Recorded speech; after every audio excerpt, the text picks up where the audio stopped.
கணவன் தான், அவன்தான் ராஜா இந்த உலகத்திலேயே அவன்தான் எனக்கு ராஜா, அவனை விட யாருமே கிடையாது என்பது போல் அவனை உணர வைக்க வேண்டும். எனக்கு மிக பிடித்தமானவர் இந்த உலகத்தில் அல்லாஹ்விற்கும் அல்லாஹ்வுடைய தூதருக்கும் பிறகு என்னுடைய கணவன் தான். அதை உணர வைக்க வேண்டும். எல்லா முறைகளிலும், எல்லா இடங்களிலும், எல்லா சூழ்நிலையிலும். நீங்க அவரை கீழே தள்ளிட்டு வேற ஆளை மேல உயர்த்தி பார்த்தீங்க, பிரச்சனைகளும் குழப்பங்களும் அங்குதான் ஆரம்பமாகும். 8வது, கண்ணியமான வார்த்தைகளை கொண்டு பல பெண்களிடத்தில் இல்லாத குணம் அதுதான். இப்போது இல்ல, மஷா அல்லாஹ் பாதுகாத்தவர்களை தவிர. கஷ்டப்பட்டு உள்ள வருவார், கதவை தட்டுவார், வந்துட்டாரா கதவை துறமான்னு சொல்லி பிள்ளை அனுப்புவாங்க. டீ போட்டு கூடமான்னு கேட்பாங்க. இப்பதானே வந்திருக்கீங்க, பொறுங்க, பிள்ளைக்கு வேலை பார்க்கணும், பிள்ளைக்கு படிப்பு சொல்லி கொடுக்கணும், அதுக்கப்புறம் பார்த்துக்கலாம். பெண் தெரியுமா? அந்த பெண் உங்களுடைய கணவன் மறுமையில் கிடைத்தால், கனவு கட்டப்பட்டால் என்ன சொல்வார் தெரியுமா? அல்லாஹ்வுடைய தூதர் ஸல்லல்லாஹு அலைஹி வஸல்லம் சொன்னார்கள், அல்ஹம்துலில்லாஹி அல்லதி அஹ்யாக லனா வ அஹ்யானா லக். எங்களுக்காக உங்களை படைத்த கதவு அப்பதான் திறப்பான் நரகத்திலிருந்து வெளியே வந்து, அப்போ அந்த 2 பெண்கள் சொல்லுவார்கள், மனைவிமார்கள் சொல்லுவார்கள், உங்களுக்காக எங்களை படைத்த, எங்களுக்காக உங்களை படைத்த அந்த அல்லாஹ்விற்கே எல்லா புகழும். அவன் அவ்வளவு உச்சத்துல போய் சொல்லுவான். சொர்க்கத்துல என்ன மாதிரி யாருமே கிடையாது இந்த வார்த்தைக்கு பிறகு. அஸ்ஸலாமு அலைக்கும் வரஹ்மத்துல்லாஹி வபரகாத்துஹு. வாங்கம்மா, உட்காருங்க, என்ன வேணும், என்ன செய்யணும் உங்களுக்கு, எப்படி இருக்குது நிலைமை, சந்தோஷமா இருக்கீங்களா? அழகிய வார்த்தைகளை கொண்டு பழகுதல், பேசுதல், அவனுடைய சூழ்நிலையை புரிந்து பழகிக் கொள்ளுதல், அவனிடத்தில் பேசுதல். 9வது, கணவனுக்கு முன்னால் சத்தங்களை உயர்த்தி பேசுதல் பாவம். கணவனுடைய உள்ளம் நோகும்படியாக நடந்து கொள்ளுதல் பாவம். அல்லாஹ்வுடைய தூதர் ஸல்லல்லாஹு அலைஹி வஸல்லம் கணவனுக்கு அவ்வளவு பணிவை காட்டச் சொன்னார்கள். உங்களுடைய சத்தம் அல்லாஹ்விற்காக உங்களுடைய கணவனுக்கு முன்னால் தாழ்ந்திருந்தால் அல்ஹம்துலில்லாஹ். ஏன்? அது ஒரு மரியாதையாக செய்கிறேன், அது கணவனுக்கு கொடுக்கக்கூடிய கண்ணியமாக கருதுகிறேன். அல்லாஹ் அதை கொண்டு உங்களுக்கு பல மடங்கு கூலி கொடுப்பார்.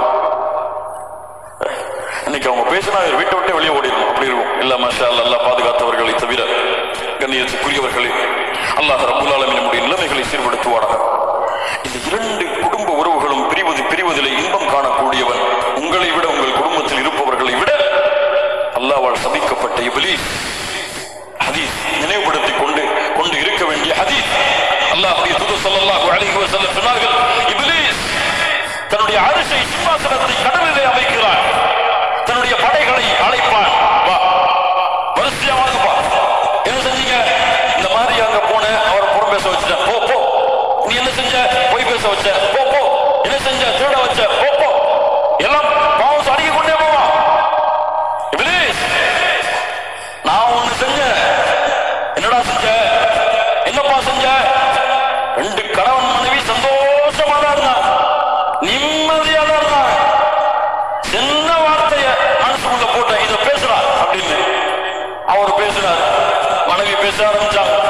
அவர் இவரை பத்தி பேசினாரு, அவங்க அம்மா அவருடைய குடும்பத்தை பத்தி பேசினார். நான் சொன்ன அவர் மட்டும்தானா, நீனும் பேசு, நீனும் பேசு, நீனும் பேசு. 2 பேரும் சந்தோஷமா இருந்தாங்க. 2 பேரையும் பிரிச்சுட்டு நான் திரும்பி சந்தோஷமா வந்துட்டேம்மா.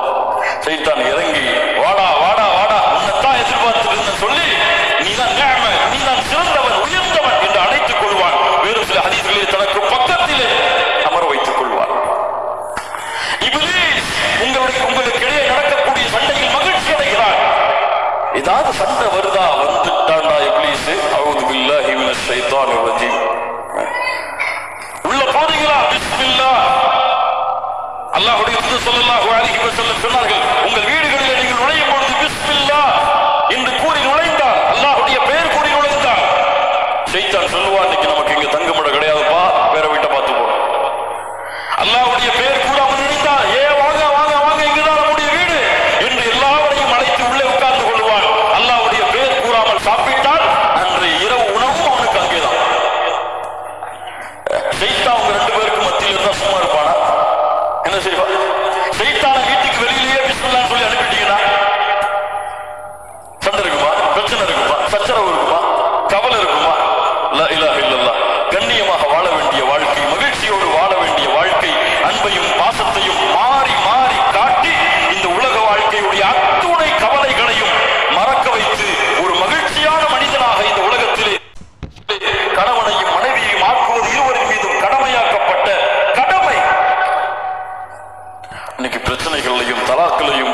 சச்சரவுகளையும் சண்டைகளையும் அடித்தலையும் இருவரும் மாறி மாறி ஏசுறதிலையும் நடந்து கொண்டிருக்கிறது. இது முஸ்லீமா? இது முஸ்லீமா? சோதனை. அல்லாஹ் ரப்புல் ஆலமீன் நம்மை பாதுகாப்பானாக. கண்ணியத்துக்குரியவர்களே, அல்லாஹ் ரப்புல் ஆலமீன் சூரா அஹ்ஸாபுடைய 35வது வசனத்திலே முஸ்லிமான ஆண்கள் பெண்களுக்கு சில தன்மைகளை சொல்கிறான். அதை கூறி இந்த உரையை நான் முடித்துக் கொள்கிறேன். ஒரு கணவன் மனைவி எப்படி இருக்க வேண்டும்?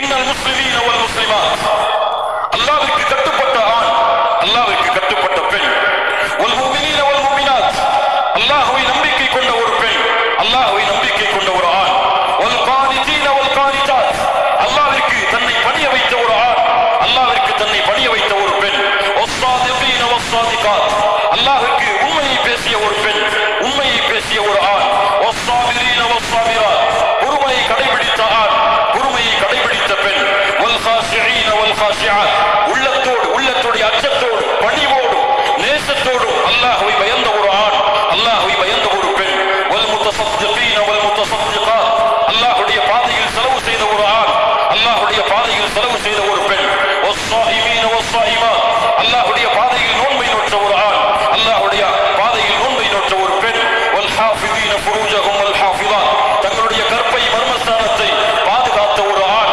பாதுகாத்த ஒரு பெண், வஸ்ஸாகிரீன அல்லாஹ கஸீரன் வஸ்ஸாகிராத், அல்லாஹ்வை அதிகமாக நினைவு கூர்ந்த ஒரு ஆண், அல்லாஹ்வை அதிகமாக நினைவு கூர்ந்த ஒரு பெண். இவர்களுக்கெல்லாம் அல்லாஹ் ரப்புல் ஆலமீன் பாவ மன்னிப்பையும் மிகப்பெரிய கூலியான யானி அல் ஜன்னா அதையும் அல்லாஹ் வைத்திருக்கிறார். தன்மைகளுடைய பெண்களாக ஆண்களாக நாம் மாறுவோம். அல்லாஹ் நம்முடைய வாழ்க்கையை சிறந்த வாழ்க்கையாக ஆக்குவார். கண்ணியத்துக்குரியவர்களை, மிக முக்கியமாக ஒரு கணவன் ஒரு மனைவி விரும்பக்கூடிய மிக முக்கியமான தன்மை, இந்த மனைவி எனக்கு மட்டுமே உரித்தானவளாக இருக்க வேண்டும். இவள் சொல், இவள் அழகு, இவள் உரிமை, இவளுடைய கண்ணியம், இவள் கொடுக்கக்கூடிய மரியாதை எனக்கு மட்டுமே கணவன் விரும்புவார், மனைவி விரும்புவாள். இந்த கணவன் எனக்கு மட்டுமே, இவன் பேச்சு, இவன் நடை, இவனுடைய உடை, இவனுடைய கண்ணியம், இவனுடைய மரியாதை, பாசம், நேசம் எனக்கு மட்டுமே. இரு உறவுகளும் அல்லாஹ்வை பயந்து அல்லாஹ்வை அஞ்சிக் கொண்டு தூய்மையாக இந்த உலகத்திலே வாழ்ந்தால், அல்லாஹ்வை பயந்து இந்த உலகத்திலே தன் உலகத்திலே அழகி என்பது யாரும் இல்லை என் மனைவியை தவிர, அழகன் என்பவன் யாரும் இல்லை என்னுடைய கணவனை தவிர, இந்த உலகத்திலே எனக்கு தகுதியானவன், அவன் எதில் குறைந்திருந்தாலும் என்னிடத்திலே மேன்மையானவன் அவனை தவிர யாரும் இல்லை என் கணவன் என்று இரண்டு உறவுகளையும் புரிந்து இந்த பூமியிலே வாழ்ந்தால் மகிழ்ச்சியான வாழ்க்கையை அல்லாஹ் ஏற்படுத்துவார். மகிழ்ச்சியான வாழ்க்கையை நாம் ஏற்படுத்த முடியாது, மகிழ்ச்சியான வாழ்க்கையை நாம் உருவாக்க முடியாது. நாம் முயற்சிக்கலாம், அந்த முயற்சியை நிறைவேற்றுபவன் அல்லாஹ். அல்லாஹ்விடத்தில் அதற்காக பிரார்த்தனை செய்யுங்கள். செய்த பாவங்களுக்கும் குற்றங்களுக்கும் இருவரும் செய்த உறவுகளிலே செய்த நோவினைகளுக்கும் குறைகளுக்கும் அல்லாஹ்விடத்திலே தௌபா செய்து, யா அல்லாஹ் எங்களுடைய வாழ்க்கை மகிழ்ச்சியான வாழ்க்கையாக ஆக்குவாயாக. இந்த உலகத்திலே எப்படி கணவன் மனைவியாக குடும்பமாக இந்த உலகத்திலே வாழ்கிறோமோ, இது போன்று நாளை மறுமையிலும் சொர்க்கத்திலும் வாழக்கூடிய வாய்ப்பை எங்களுக்கு கொடுப்பாயாக. எங்களுடைய பிள்ளைகளை சாலிஹான பெண் பிள்ளைகளாக வளர்த்து அவர்களை இந்த மார்க்கத்திற்கு பயன் தரக்கூடிய பிள்ளைகளாக ஆக்கி அவர்கள் எங்களை சொர்க்கத்திலே அழைத்து செல்லக்கூடிய கருவியாக மாற்றுவதற்கு அல்லாஹ் எங்களுக்கு உதவி செய்வாயாக என்ற பிரார்த்தனைகளோடு, பாவ மன்னிப்போடு, தௌபாவோடு, எல்லாரும் இந்த விஷயத்தில் ஏதாவது ஒரு வகையில் பாவம் செய்திருக்கும். அப்படித்தானே? யாரும் இதுல பெர்ஃபெக்டானவங்க கிடையாது, எல்லாரும் பாவம் செய்திருக்கும். ஒரு நிமிடம் உட்கார்ந்து அல்லாஹ்விடத்திலே தௌபா செய்து, யா அல்லாஹ் இனிமேல் என்னை மாற்றிக்கொள்கிறேன், என் மனைவியிடத்திலே கண்ணியமான முறையில் நடந்து கொள்கிறேன். இப்பவே வாட்ஸ்அப் பண்ணுங்க, ஐ லவ் யூ அனுப்புங்க, அவங்க உங்களுக்கு அனுப்பட்டும், ஐ லவ் யூ டூ. அல்ஹம்துலில்லாஹ், மகிழ்ச்சியான முறையில் இந்த சபையிலிருந்து கலைந்து செல்வோம். அல்லாஹ் ரப்புல் ஆலமீன் அந்த மகிழ்ச்சியை மறுமை வரை அல்லாஹ் நீட்டிப்பானாக. நாளை மறுமையிலும் சொர்க்கத்திலும் அல்லாஹ் அந்த மகிழ்ச்சியை பன்மடங்காக ஆக்கி அல்லாஹ் மறுமையிலும் குடும்பங்களோடு வாழக்கூடிய வாய்ப்பை கொடுப்பானாக.